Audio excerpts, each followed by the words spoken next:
Na última sessão deliberativa do ano, o presidente Renan Calheiros fez um balanço sobre os gastos e a atividade legislativa do Senado. Renan Calheiros lembrou que a meta da atual mesa diretora era economizar 300 milhões de reais entre 2013 e 2014. Sem prejuízo das rotinas da casa, ultrapassamos a meta e alcançamos uma economia de 275 milhões, número consolidado para o ano de 2013. O dinheiro vai ser devolvido à União.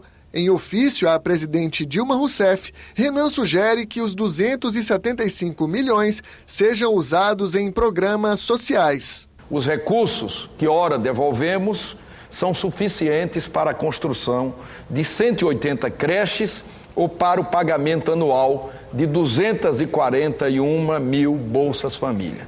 Senadores elogiaram a iniciativa. Está se invertendo a mão.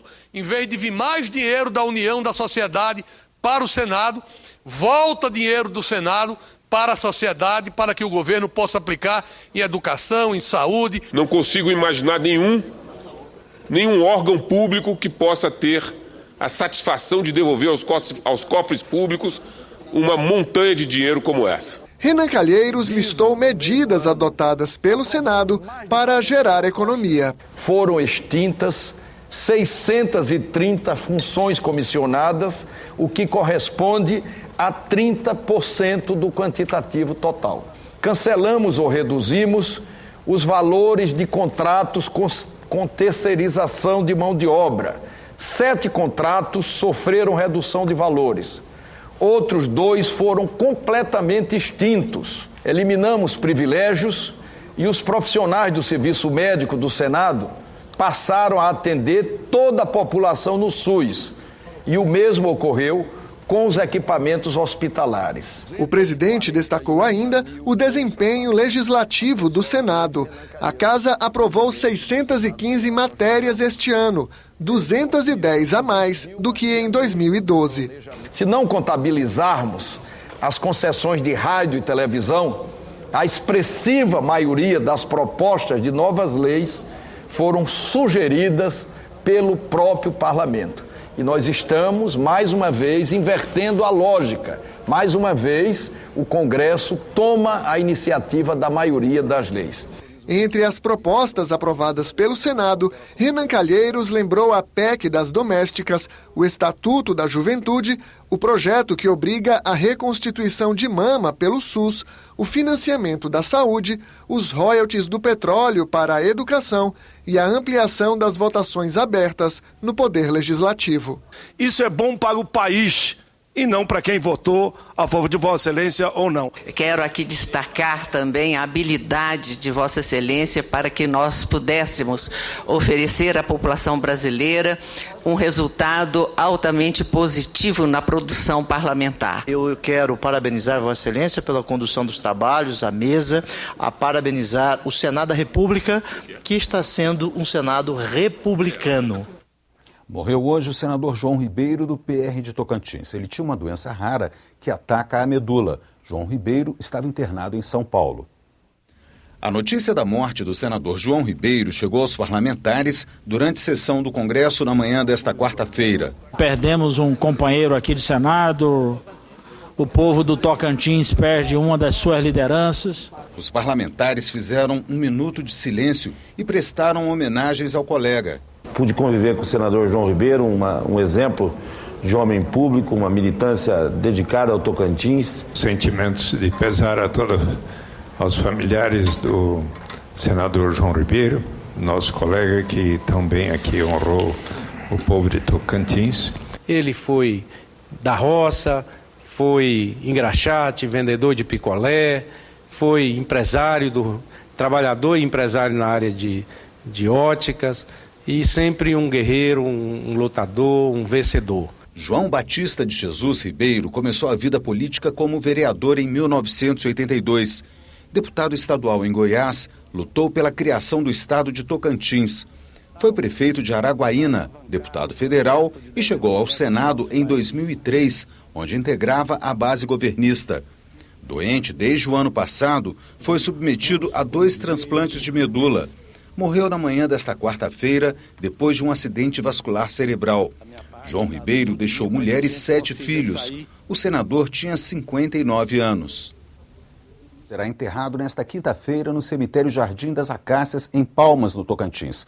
O presidente do Senado divulgou nota de pesar pela morte. Segundo Renan Calheiros, João Ribeiro é exemplo de determinação que enche de orgulho o parlamento do nosso país. O suplente de João Ribeiro é Ataídes Oliveira. Num gesto simbólico, o Congresso devolve o mandato ao ex-presidente da República, João Goulart, e resgata um capítulo da história política brasileira. O repórter Tiago Tibúrcio tem os detalhes de como foi a sessão solene no plenário do Senado, que contou com a presença da presidente Dilma Rousseff. Tapete vermelho no Senado. Passaram por ele ministros, autoridades e também a presidente da República, Dilma Rousseff. Convidados da sessão que devolveu simbolicamente o mandato do ex-presidente João Goulart, deposto em 1964, após a tomada do poder pelo regime militar. No plenário lotado, o primeiro a falar foi o senador Pedro Simon. Ele testemunhou a saída de Jango. Junto com o senador Randolfo Rodrigues e o deputado Alessandro Molon, Simon foi autor da resolução que permite reescrever a história. A história do Brasil vai ter uma página mudada. Esse fato vai mudar. Os meus bisnetos vão estudar na história o que de fato aconteceu. E não o que meus filhos estudaram, que é o que não aconteceu. João Goulart foi o único presidente a morrer fora do país e não ter as honras de chefe de Estado. João Goulart, ao ser deposto dos seus poderes presidenciais em 1º de abril de 1964, tinha o apoio, segundo pesquisa Ibope, de 80% do povo desse país. Também lembraram que em 1964, o cargo de João Goulart foi declarado vago pelo presidente do Congresso Nacional da época. O parlamento brasileiro restaura a João Goulart, o lugar que sempre lhe foi devido, a galeria dos presidentes do Brasil, não mais sob a pecha da cassação, nunca mais.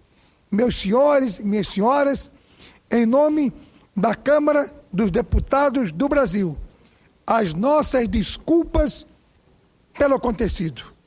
E hoje, em nome dela também, a nossa alegria pelo momento hoje irreversível da democracia brasileira. Estamos recusando a falsidade que perdurou por 49 anos e nos reencontrando oficialmente com a verdade. E foi o senador Renan Calheiros quem entregou ao filho de João Goulart o diploma de presidente da República e uma réplica da diplomação feita pelo Tribunal Superior Eleitoral em 1956, quando Jango foi eleito vice-presidente da República pela primeira vez. Esses são 2 diplomas recebidos pela família Goulart aqui nessa sessão de devolução do mandato do ex-presidente João Goulart. Ao meu lado está o filho dele. Eu gostaria que o senhor, então, comentasse o que representa para a família essa devolução e também para o país. Olha, para nós é uma luta constante. Eu acho que, como eu disse, inclusive nos agradecimentos, 50 anos na história de um homem parece muito tempo, mas na história de um país não é muito para reconquistar a verdade. Então, eu acho que o Brasil, nesse momento, está revendo o passado e mostrando às novas gerações que se cometeram erros, se cometeram profundos erros que feriram a nossa Constituição. Na sessão histórica, Fafá de Belém, um dos símbolos pela luta democrática, cantou o hino nacional. Salve, salve! Brasil, de amor eterno seja símbolo, o lábaro que ostentas estrelado, e diga o verde louro desta flâmula, paz no futuro e glória no passado. O gaúcho João Goulart chegou à presidência da República em 1961, em meio a uma crise provocada pela renúncia de Jânio Quadros, de quem Jango era vice. Nesta reportagem, o jornalista Deraldo Goulart mostra a trajetória política de Jango, que ganhou impulso com a morte de Getúlio Vargas.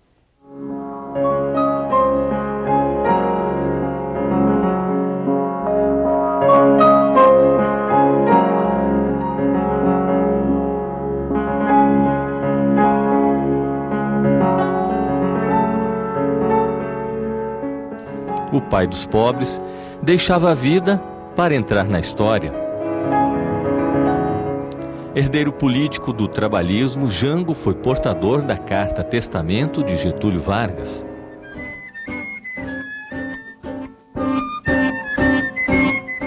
Eleito presidente, Juscelino Kubitschek inaugurou Brasília. João Goulart foi eleito vice-presidente da República com mais votos que o próprio JK. O vice assumia a presidência do Congresso Nacional, o primeiro poder a se instalar na nova capital. É com emoção que declaro instalados os trabalhos do Congresso Nacional em Brasília. Em mais um mandato de vice, Jango repetiu o feito. Fez mais votos que Jânio Quadros, eleito presidente, após prometer acabar com a corrupção no Brasil. Jânio Quadros renunciou após 7 meses de governo. A surpresa pela renúncia de Jânio Quadros só não foi maior que o impacto causado pela decisão dos militares de impedir o retorno de Jango, que estava em visita oficial na China. Em Porto Alegre, o governador Leonel Brizola criou a rede da legalidade para garantir a posse de Jango. O impasse só acabou depois da aprovação do regime parlamentarista. Jango assumiu a presidência da República no dia 7 de setembro de 1961. Prefiro pacificar a acirrar ódios, prefiro harmonizar a estimular ressentimento. Tancredo Neves foi escolhido primeiro-ministro do governo Jango. O presidencialismo voltou com o apoio de 80% dos eleitores no plebiscito realizado em 1963. O último comício foi na Central do Brasil, quando Jango defendeu as reformas de base. O governo, que é também o povo e que também sou o povo perfeito, reafirma seus propósitos inabaláveis de lutar com todas as suas forças pela reforma da sociedade brasileira. Jango foi deposto no início de abril de 1964 pelas forças militares. No dia 2 de abril de 1964, o presidente do Congresso Nacional, Auro Moura de Andrade, declarou vaga a presidência da República. Atenção! O senhor presidente da República deixou a sede do governo. Assim sendo, declaro vaga a presidência da República. Exilado no Uruguai e na Argentina, Jango foi vítima de espionagem. O dia a dia de João Goulart, eu o vivia como se fosse uma novela de TV. A confissão foi feita por Mário Neira Barreiro para o documentário Jango em 3 atos da TV Senado. O ex-agente do Serviço Secreto Uruguaio levantou a suspeita de envenenamento. Quando começou a Operação Escorpião, não se sabia nada do veneno, não se sabia de que João Goulart iria ser morto. Conseguimos colocar um comprimido em aqueles remédios que eram importados, que vinham da França. A pedido da família, a Comissão Nacional da Verdade autorizou a exumação do corpo de Jango. Os restos mortais chegaram em Brasília com honras de chefe de Estado.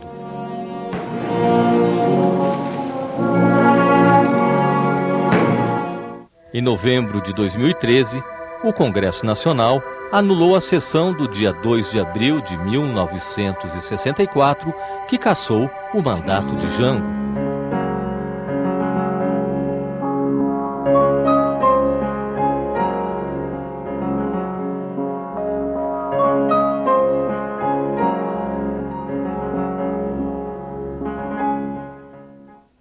Você pode rever as reportagens desta edição na página da TV Senado na internet. Até amanhã.